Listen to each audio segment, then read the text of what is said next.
A poor food delivery girl spills pasta on the clothes of a billionaire CEO. What will happen next? If this love story touches your heart, please help us reach 1,000 subscriptions. Before we begin, let us know in the comments where you're watching us from, and please like this video to support the channel.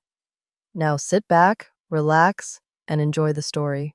The sound of elegant music echoed through the fancy halls of Westlake Place Hotel.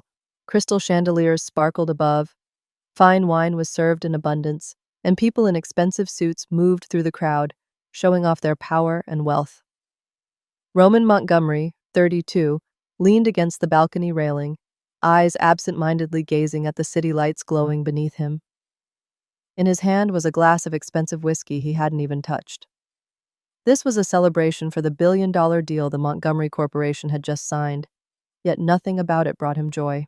"Roman, you should come inside and mingle," said Maxwell, his close associate, placing a hand on his shoulder. Roman gave a faint smile. "I'll be in soon." In the basement of the hotel, Avery Clark rushed forward, balancing a tray of food as she stepped into the elevator. The tray was heavier than she expected, and her tight-fitting uniform dress made it hard to move. When the elevator doors opened, she entered the dazzling space of the party. Carefully weaving through the crowd, she tried not to bump into anyone. She finally found the guest who had placed the order and let out a quiet sigh of relief. But at that moment, a tall man suddenly stepped back, bumping into her hard. "Careful!" Avery gasped, but it was too late.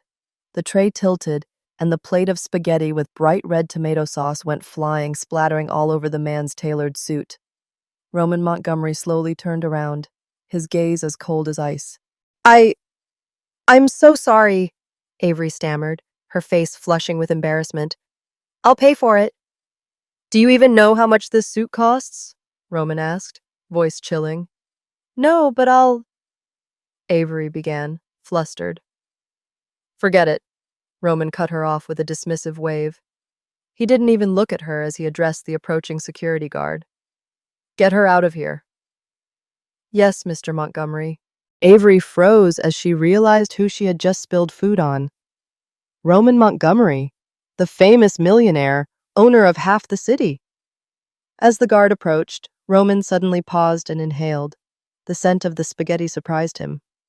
It wasn't the usual tomato sauce smell, but something richer, more complex, deeply flavorful.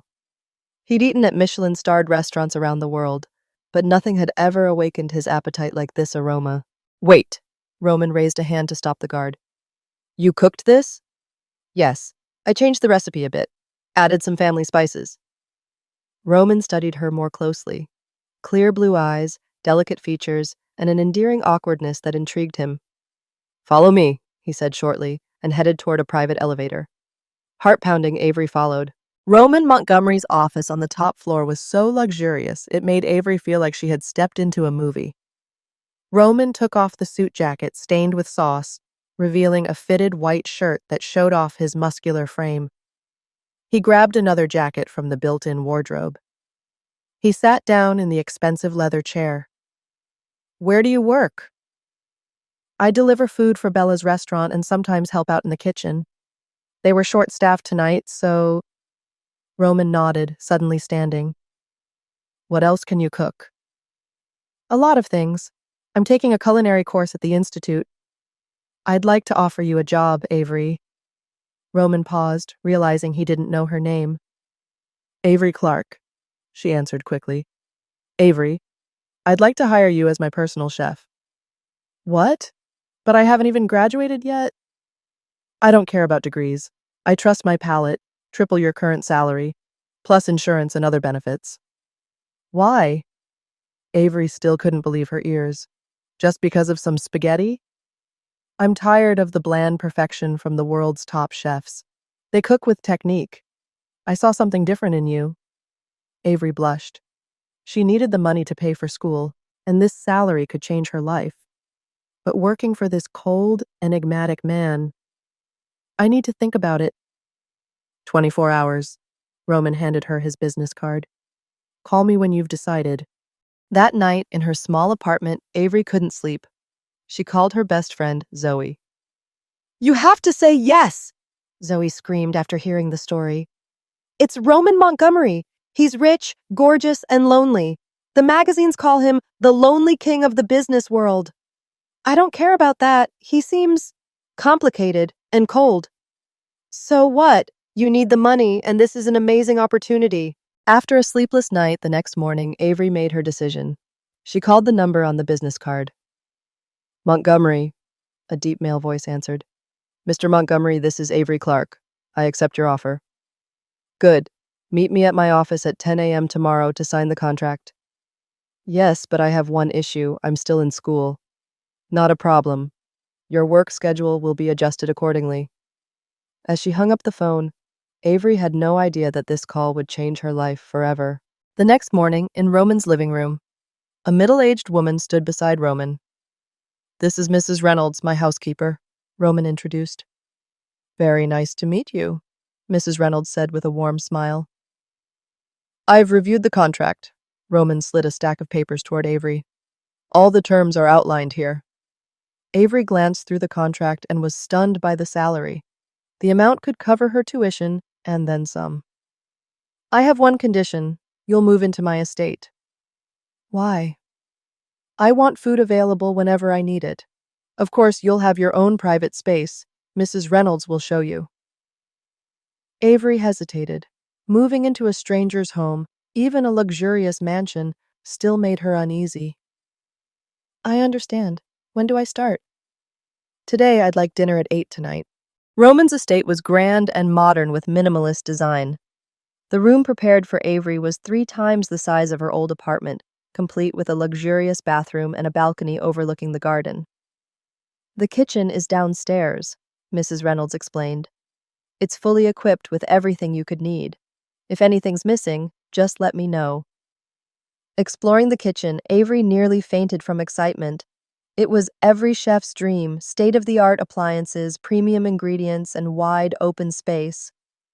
Does Mr. Montgomery have any dietary restrictions? She asked Mrs. Reynolds. No, he likes Italian and French cuisine, and he has a sweet tooth, though he'd never admit it. Avery took mental note of that. And that room? She asked, pointing to a closed door at the end of the hallway. That's Mr. Montgomery's private office. No one is allowed in there. Avery nodded, but couldn't help feeling curious. What could be inside that room that needed to be so tightly secured? At exactly 8 p.m., Avery placed her first dinner on the table, an upgraded family recipe lasagna and Caesar salad. Roman entered, still in his work suit, looking tired. He sat down, took a bite, then looked at Avery with surprise in his eyes. Good, he said with just one word, but Avery could see the satisfaction in his gaze. The following weeks passed, and Avery gradually adjusted to her new rhythm of life. One night, while cleaning the kitchen after dinner, Avery accidentally overheard Roman on a phone call. I don't care. Find them. It's been 10 years, but I won't stop. Roman's voice dropped, full of determination.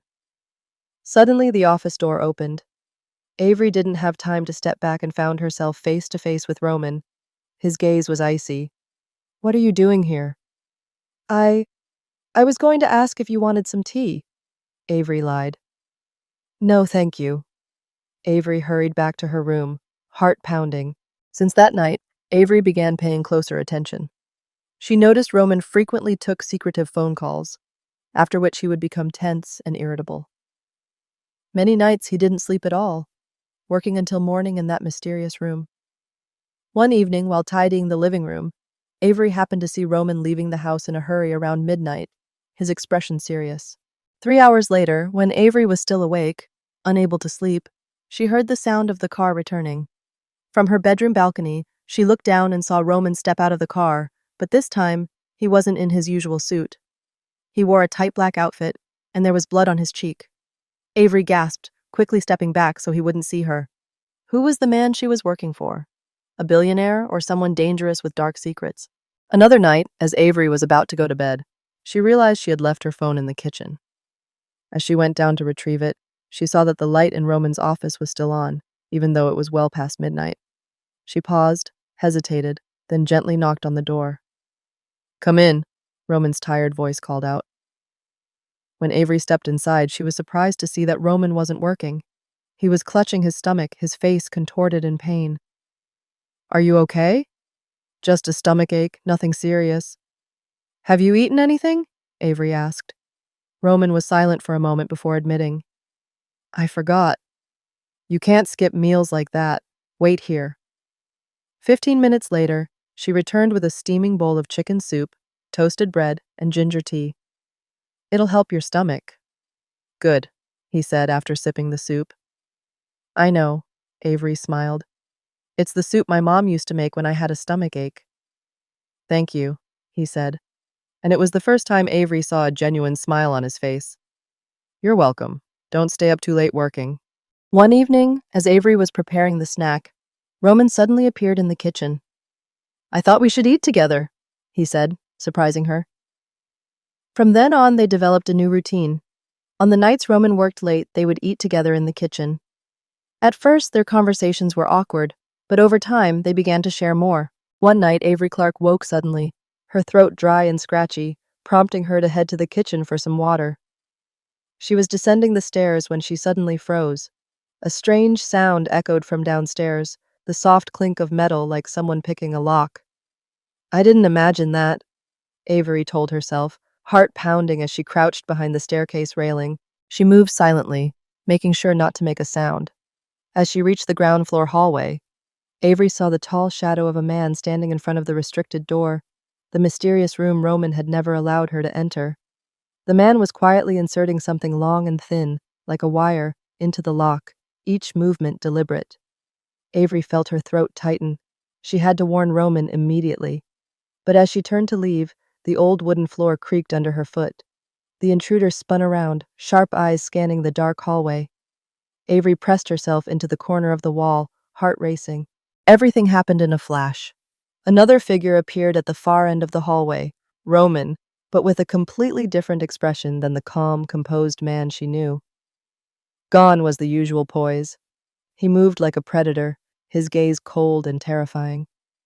The intruder pulled out a gun, but before he could aim it at Roman, Roman had already lunged forward with astonishing speed. A swift kick struck the man's wrist, sending the gun flying. What followed were precise, decisive strikes.